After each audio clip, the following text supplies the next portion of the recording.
रही है, केंद्र में लेकर जा रहा हूँ। तो देखना दिलचस्प होगा कि अगर विदिशा से वो जीतते हैं तो केंद्र में क्या उनकी भूमिका रहती है। लेकिन ज्योति भी अंजना आगे चल रही हैं और सपा प्रत्याशी नरेश पटेल इस वक्त पीछे चल रहे हैं। गोरखपुर में रवि किशन आगे चल रहे हैं, पिछले बार बड़े मार्जिन से उन्होंने जीत हासिल की थी और यहाँ पर आपको दिखा रहे हैं 346। अब तक ये रुझान निकलकर सामने आए हैं। 346 में से एनडीए 208 पर, इंडिया गठबंधन बहुत ज्यादा पीछे 128 सीटों के साथ। और यहाँ पर अलग अलग प्रदेशों के आंकड़े भी आपके सामने हम रख रहे हैं कि किस प्रदेश में कौन सी पार्टी की स्थिति मौजूदा वक्त में क्या है। गुजरात में आप देखेंगे 35,000 वोट से गांधीनगर में अमित शाह आगे चल रहे हैं। उनकी भी नजर रिकॉर्ड पर रहेगी कि क्या वो 7.25 लाख वोट का मार्जिन जो पिछली बार नवसारी पर सीआर पाटिल ने हासिल किया था उसको तोड़ पाएंगे। सबसे सुरक्षित सीट बड़े गढ़ के तौर पर इसे देखा जाता है बीजेपी के लिए और इसी सीट पर वो चुनावी मैदान में है। लेकिन महाराष्ट्र पर नजर डालिए, सब देखना चाहेंगे कि शिवसेना ये जो यूपीटी है, एक बार महाराष्ट्र का नंबर फिर से दिखा दीजिएगा। पश्चिम बंगाल में फिलहाल 15 सीटों पर बीजेपी आगे चल रही है, 2 सीटों पर कांग्रेस, 10 पर टीएमसी,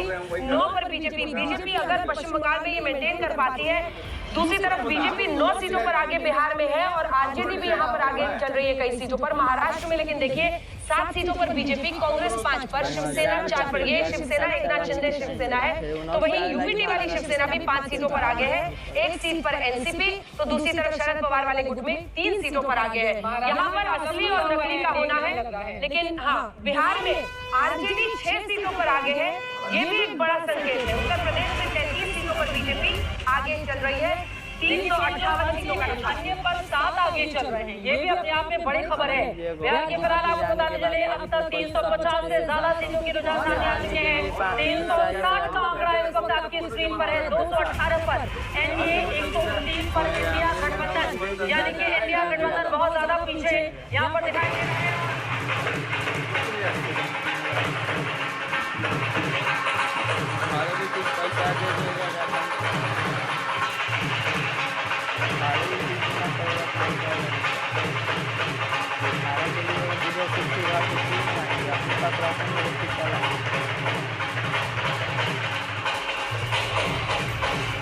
अरे भाई उनका चेहरा भी एक बार दिखाइए, एकदम मुस्कुरा रहे हैं, सुबह सुबह कड़ी मेहनत कर रहे हैं। लेकिन देखिए पार्टी दफ्तरों में जश्न मनेगा।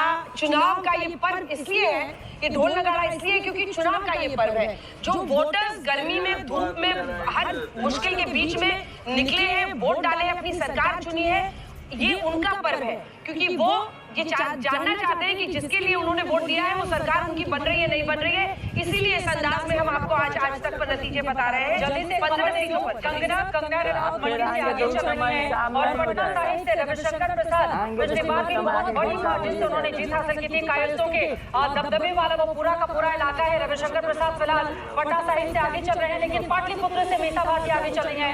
मंडी सीट पर चुनावी मैदान में 33 साल की कंगना रनौत को मैदान में उतारा है भारतीय जनता पार्टी ने। पूरी की पूरी 4 सीटें हिमाचल प्रदेश की, पिछली बार बीजेपी ने जीत हासिल की थी और इस बार कंगना फिलहाल बड़ी